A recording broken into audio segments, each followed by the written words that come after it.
Tapos, ah, kagabi kasi ano, 9 o'clock, sabi ko, okay, it's time for us to pray the rosary. So, kaya lang si Buboy, busy pa si Buboy naglalaro ng online games. And then, boy, we're going to pray. Tapos nagpaalam si Buboy na sa kaibigan niya na we're gonna pray the rosary, AFK, uh, ano, away from keyboard, yata ang ibig sabihin nilang AFK. And then, sabi pa ng kalaro niya, can I join? Oh, yes. Ang galing naman, kasama sa, habang nagdadasal kami ng rosary, kasama yung kalaro ni Buboy. Si Maximus from Cagayan de Oro. Classmate niya sa CFA. Nakaka-amaze naman na ano, ah, yung nagdarasal kasama yung kaklase niya.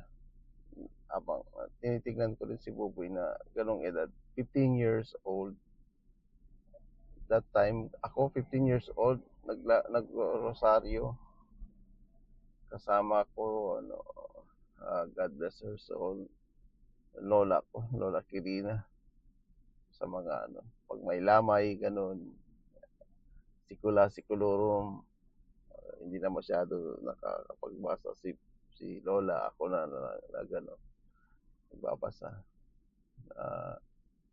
Ngayon, nagpapasalamat ako sa Panginoon na uh, pamilya ko was able to pray the rosary together and even encourage others to pray with us. Thanks God. So, as a catechist, maganda rin i-explain yung simplest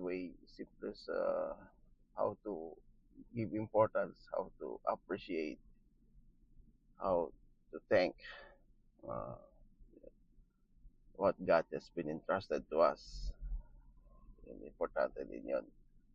So, like, ganito na lang, hindi, uh, it was, it is written, even, like, for example, in the Old Testament, yung Ark of the Covenant, yung, yung Ark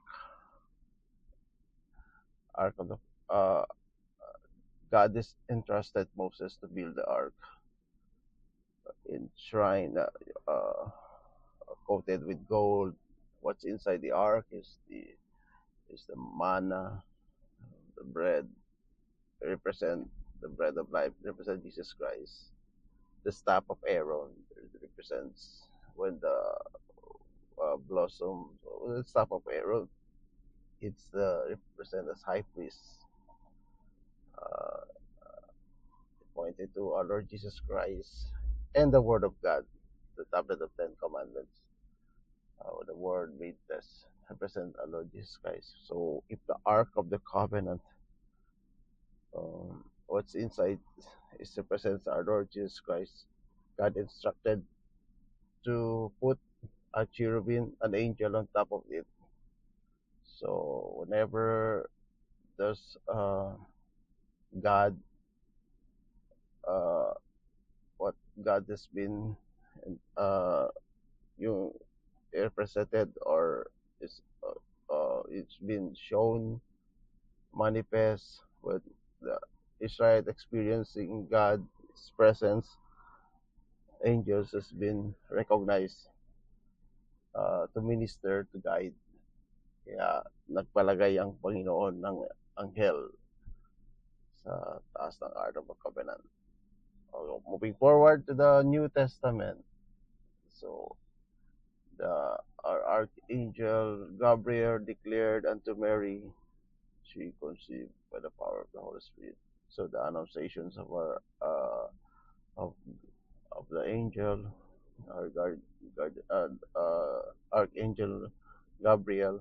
So as you can see, kita niyo si Mama Mary. So inside her womb is our Lord Jesus Christ, and then the angel. So parang Ark of a Covenant din, di ba? Like angel. Like sa ano din sa Nativity of our Lord Jesus Christ, kung makita natin na in the major manger, tapos si Jesus Christ nasa sabsaban, sa manger or sabsaban. So ang manger kasi parang bowl ano ah, ng ng sheep o ng animal na saan sila kumakain. Literally kung saan literally bowl yun na saan yung mga damo kung saan sila kumakain. Doon nilagay si Jesus Christ. So may mga angels around, they're singing, glory to God, uh, glory in the highest, hallelujah. See, it represents na ano na every time where Jesus is, there's always an angel who minister, who guide. Kaya, kaya sa simbahan, ganun din, nasa papaloob si our Lord Jesus Christ, the Holy Eucharist. So, it is our great opportunity to bring our guardian angels.